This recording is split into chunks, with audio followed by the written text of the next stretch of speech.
If you've been grinding away at your pull-ups, showing up consistently, putting in the effort, but you feel like you're still stuck at the same rep count, struggling with messy form, or simply not seeing the results you want, you're not alone. This is one of the most common frustrations I see among lifters, calisthenics athletes, and fitness enthusiasts.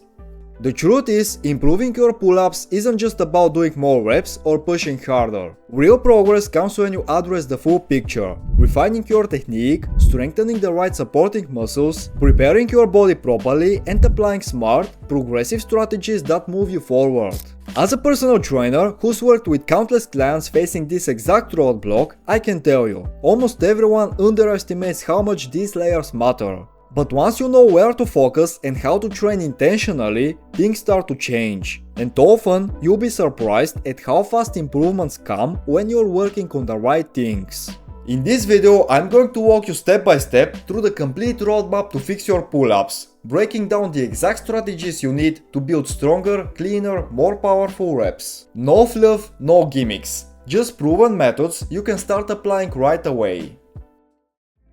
Before you even think about adding more reps or pushing intensity, you need to lock in the foundation: flawless pull-up form. No matter how hard you train, poor mechanics will always hold you back. And in my experience coaching lifters at any level, this is where most plateaus start. Your grip should be just outside shoulder width, firm and intentional, never passive or lazy. Before you begin the pull, engage your shoulders by pulling them slightly down and back, as if you're sliding your shoulder blades into your back pockets. This creates a strong, stable base that protects your joints and maximizes pulling power.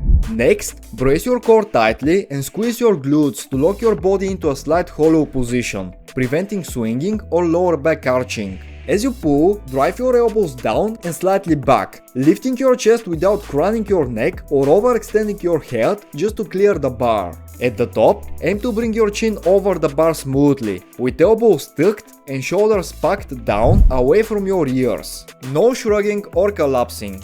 And here is the part where most people leak strength, the eccentric or lowering phase. Don't just drop down, lower yourself slowly and deliberately, because this is where real strength and muscle gains are built. Watch out for common breakdowns, like flaring elbows, a loose core, excessive back arching, or using momentum instead of muscle. The solution is simple but demanding. Slow down, move through a full range of motion, and focus on maintaining control and tension throughout the entire repetition. A great way to check yourself is to film a set and ask honestly, am I owning this repetition or am I just muscling through it? When you master these fundamentals, you unlock the true foundation for every gain and breakthrough that comes next. Before you hit your pull-up sets, there is a crucial piece most lifters skip: preparing your body with focused mobility work. Shoulder and thoracic upper back mobility aren't optional. They are non-negotiable if you want strong, clean, pain-free pull-ups. Without enough range in your shoulders and upper back, you'll constantly fight your own limitations, leading to compromised form, limited motion, and increased risk of irritation or injury. That's why I always recommend spending just 5 to 10 minutes on a prep routine before training. Here is a quick, effective circuit. Banded shoulder openers to loosen the front of the shoulders. Scapular wall slides to activate the upper back and improve posture. Dead hangs with active scapular engagement to prime the pulling muscles. Back and lat stretches to open up tight tissues that limit overhead movement. This isn't fluff. These few minutes directly improve your rep quality, increase muscle activation, and protect your joints long term. Think of it as setting the stage so your body can actually perform at its best. If you are tempted to skip rep work, just remember, 5 to 10 minutes here means smoother, stronger reps and fewer setbacks later. Once your form is locked in and your body is prepped, it's time to focus on how to perform each repetition, because mindlessly banging out sets won't get you stronger. To build real pull-up power, you need to train with control and intent. This means slowing things down, especially on the eccentric, lowering phase, where most of the muscle building stimulus happens. Instead of rushing through a set, focus on owning every part of the movement. Pull up smoothly, hold steady at the top, lower yourself under tension. This is where tempo work, poses and full range of motion come into play. Adding intentional poses at sticking points or controlling your tempo doesn't just challenge your muscles. It sharpens your coordination and helps break through plateaus. The goal isn't to survive the reps, it is to master them. Every pull should look purposeful, not rushed and not sloppy. Whether you are doing full reps, negatives or assisted work, the same rule applies. Quality first, quantity second. One of the biggest mindset traps I see in lifters is getting stuck on rigid set to rep schemes. Things like 3 sets of 10 or 4 sets of 8, without paying attention to the quality of each repetition. But here is the truth. Progress doesn't come from just checking off numbers. It comes from working to the point where you can no longer complete a clean, technically sound repetition. This is called technical failure, and it's where the real adaptation happens. It is crucial to understand the difference between muscle burn, tempo slowdown, and true failure. A little burn or slower speed, that's normal. But when your form breaks down, your range shortens, and you can't finish the movement cleanly, that's when you've reached meaningful fatigue. You don't need to push to failure on every single set. In fact, smart training means knowing when to push hard and when to hold back to protect recovery. But when you want to stimulate real strength gains, the key is to go beyond arbitrary set numbers and let effort be the driver. Focus on rep quality, not just rep count.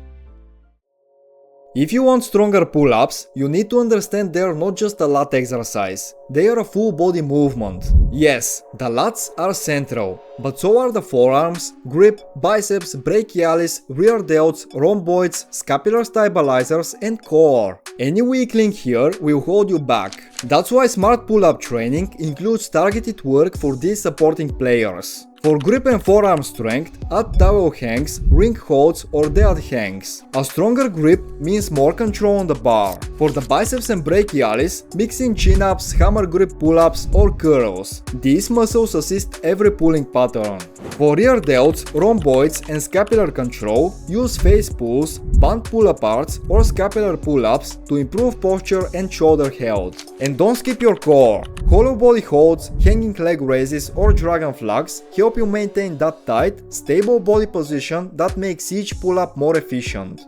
Remember, you are not just training the big muscles you see, you are strengthening the full chain that makes pull-ups smooth, balanced and injury resistant.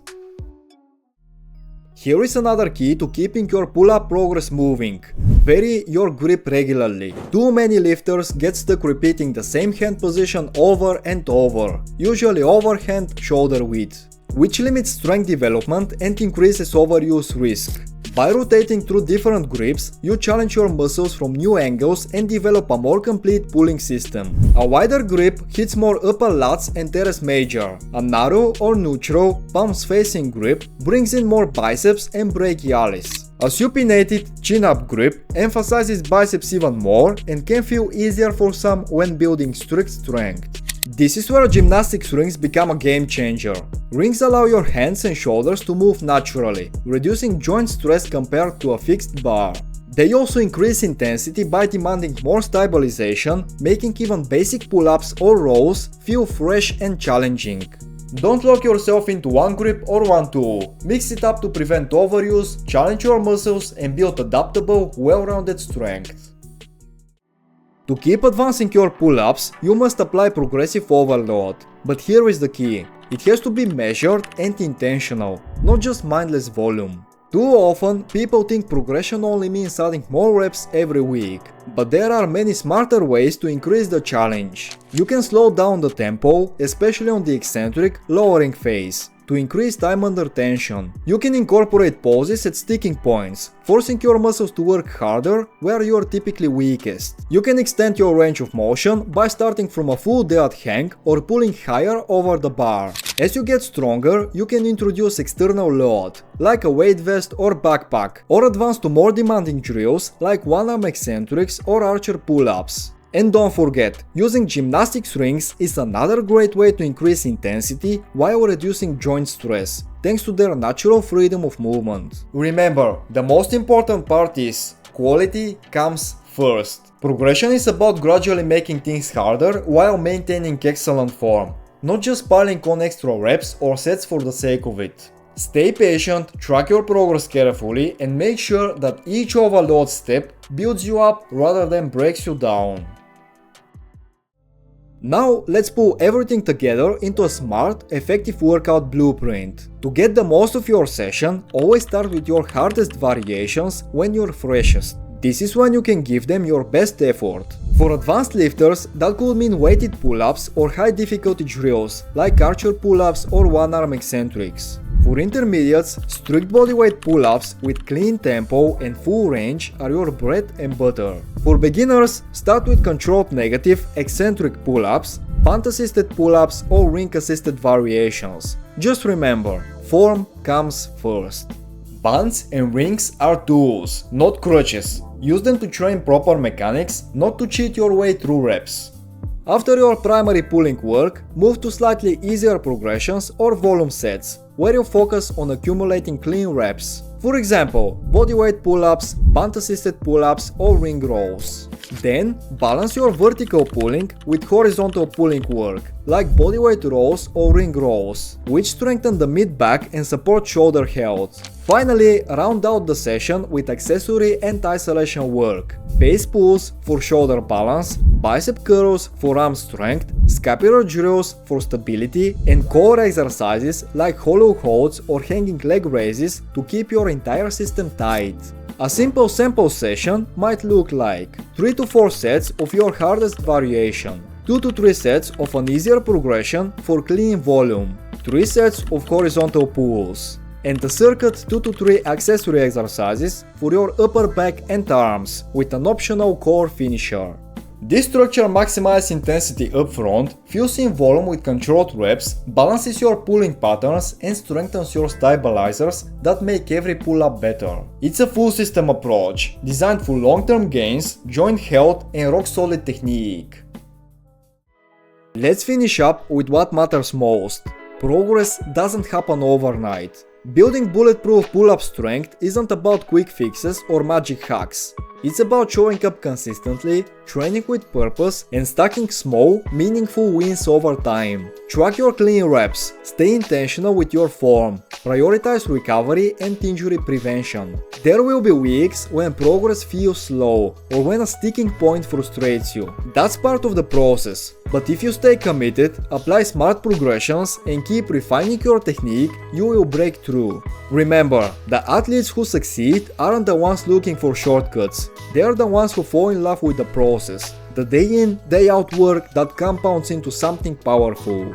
So here is your challenge. Commit to the work, focus on doing the right things the right way over time. And when you do that, you won't just fix your pull-ups, you transform your strength, your resilience and your confidence as an athlete. If you found this video helpful, send it to someone who is struggling with their pull-ups. Leave a like and subscribe to join our growing community of calisthenics athletes. Thanks for watching, legends. I'll see you in the next session.